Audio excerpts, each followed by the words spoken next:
Fala galera, beleza? Essa é mais uma aula de geometria plana e o título é quadriláteros na circunferência. Aulas passadas já vimos quadriláteros e também vimos a circunferência. O que vai acontecer agora nessa aula aqui? Podemos ter um quadrilátero inscrito ou circunscrito a uma circunferência. Primeiro a gente precisa então saber o que é um polígono inscrito e também circunscrito na circunferência. Olha só.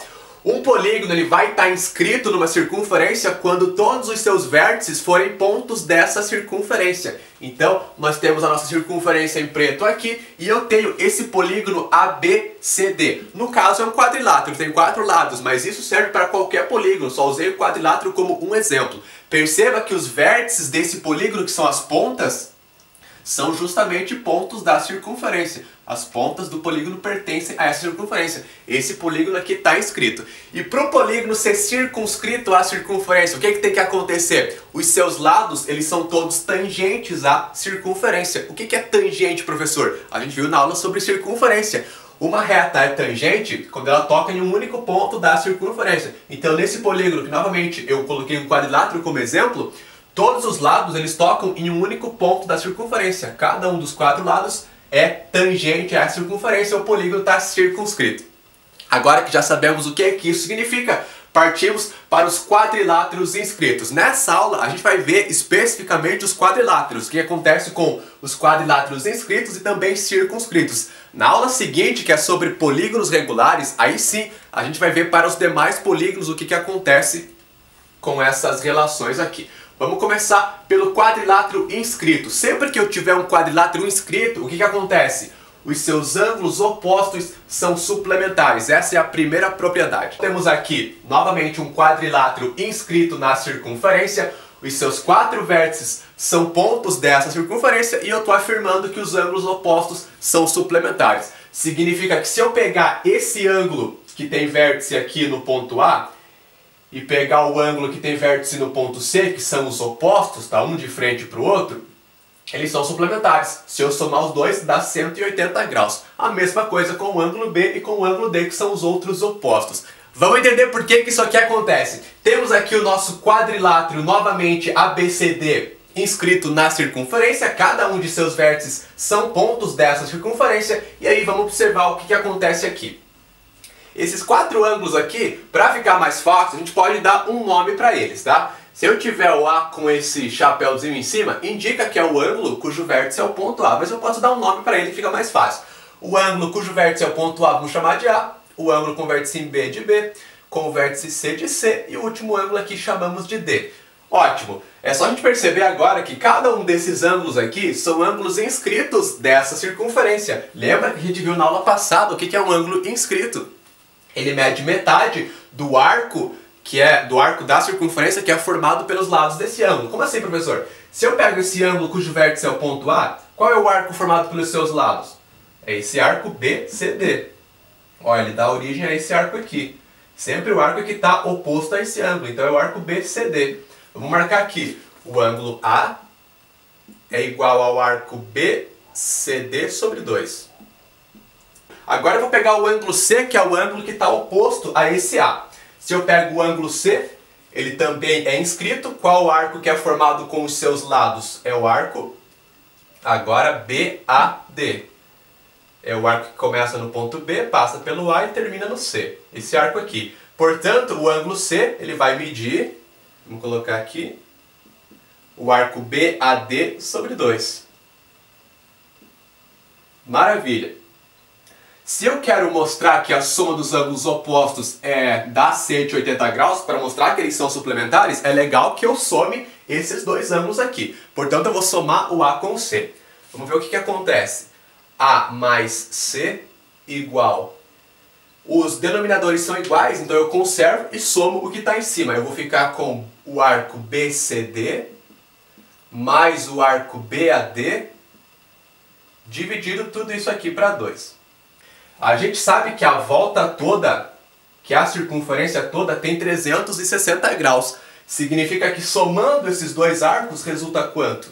Resulta 360 graus, porque os 2 arcos juntos eles vão formar a circunferência toda. Portanto, essa soma desses 2 arcos dá 360 graus.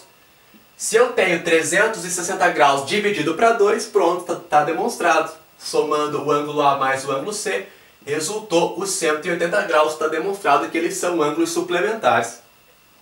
Se eu pegar o ângulo B com o ângulo D, vai acontecer a mesma coisa aqui, a demonstração é igual, a gente mostra que os dois também são suplementares. Ainda sobre os quadriláteros inscritíveis, temos mais uma propriedade, que é o Teorema de Hiparco. Ele fala que o produto das diagonais é igual à soma dos produtos dos lados opostos. O que isso quer dizer, professor? A gente já viu lá na aula de polígonos o que é uma diagonal e já viu também que nos quadriláteros teremos sempre duas diagonais. Para facilitar, eu já marquei elas em vermelho aqui pra gente. Portanto, as diagonais são os segmentos AC e BD. É o segmento que vai do vértice A até o C e a outra diagonal vai do vértice B até o D. Seguindo o teorema, nós temos que AC vezes BD, o produto das medidas das duas diagonais, vai ser igual a eu multiplicar cada lado pelo seu oposto e somar essas duas multiplicações. Ou seja, eu vou fazer AB vezes CD, AB é esse lado aqui, vezes CD, que é o lado que está oposto a ele, esse lado aqui, somado com o lado AD vezes o BC. Ou seja, eu vou pegar os outros dois lados opostos e multiplicar também. O AD é o lado aqui de cima e o BC é o lado que está aqui embaixo. Parece muito complicado, mas não é. A gente vai fazer um exemplo daqui a pouquinho. E para finalizar, temos os quadriláteros circunscritos. O que é um quadrilátero circunscrito? Vamos relembrar, a gente já viu antes o que é um polígono circunscrito. É aquele cujos lados eles são tangentes à circunferência. O meu polígono vai estar fora, a circunferência vai estar dentro. Então é o que nós temos aqui. Quando eu tenho um quadrilátero circunscrito, só uma coisa acontece, só uma coisa que eu tenho que observar, que é o Teorema de Pilot.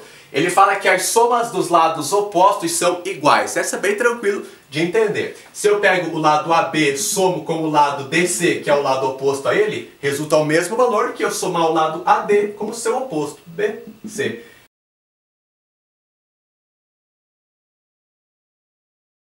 Primeiro exemplo, temos um quadrilátero inscrito numa circunferência, alguns ângulos foram marcados ali pra gente, esse ângulo que tem vértice no ponto A, a gente sabe que é 90 graus, ele é um ângulo reto, o ângulo ADC, ele mede 60 graus, é o ângulo que tem vértice no ponto D, e o ângulo cujo vértice é o ponto B é 3x, o nosso objetivo é encontrar o valor desse x.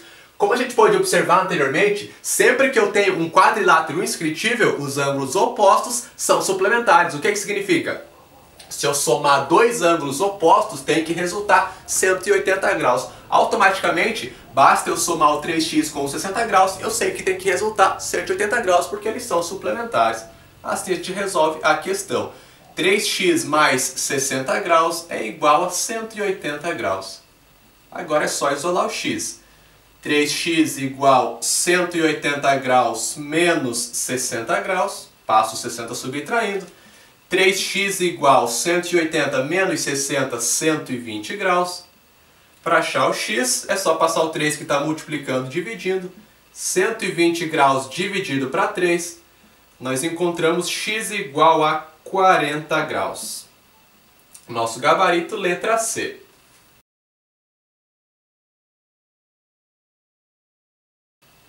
Novamente temos um quadrilátero inscrito e agora não trabalharemos com os seus ângulos internos. Portanto, a única coisa que sobra é o Teorema de Hiparco, certo? Então a gente sabe que vai ter que usar esse teorema nessa situação. O que está acontecendo? A gente conhece os quatro lados do nosso quadrilátero, conhece a medida de uma das diagonais e não conhece a medida da outra, que é justamente o que a gente tem que achar o nosso x. Portanto, é só aplicar o Teorema de Hiparco aqui. O que diz esse teorema?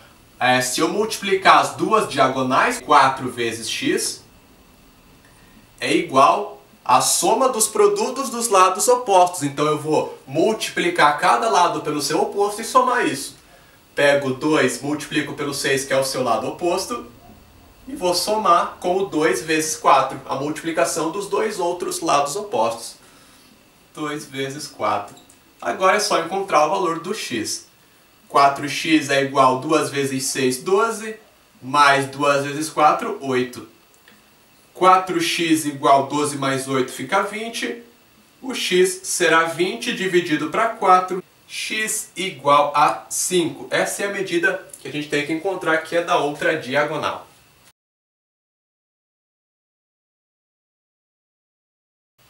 Última questão para finalizar, essa é muito boa, temos que lembrar de algumas coisas que já vimos.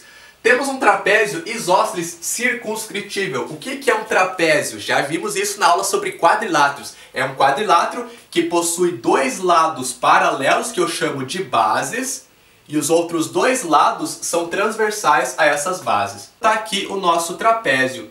Esses dois lados aqui são paralelos, que eu chamo de bases, e os outros dois lados são transversais a essas bases. Aí a questão fala que esse trapézio é isósceles. Quando o trapézio é isósceles, os lados que são transversais às bases possuem a mesma medida. Esse lado da esquerda é igual a esse da direita.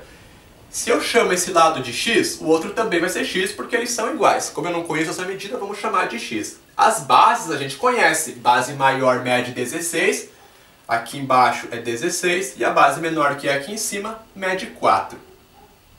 E aí a gente tem que encontrar a altura desse trapézio. A questão fala que esse trapézio isósceles é circunscritível. O que isso significa?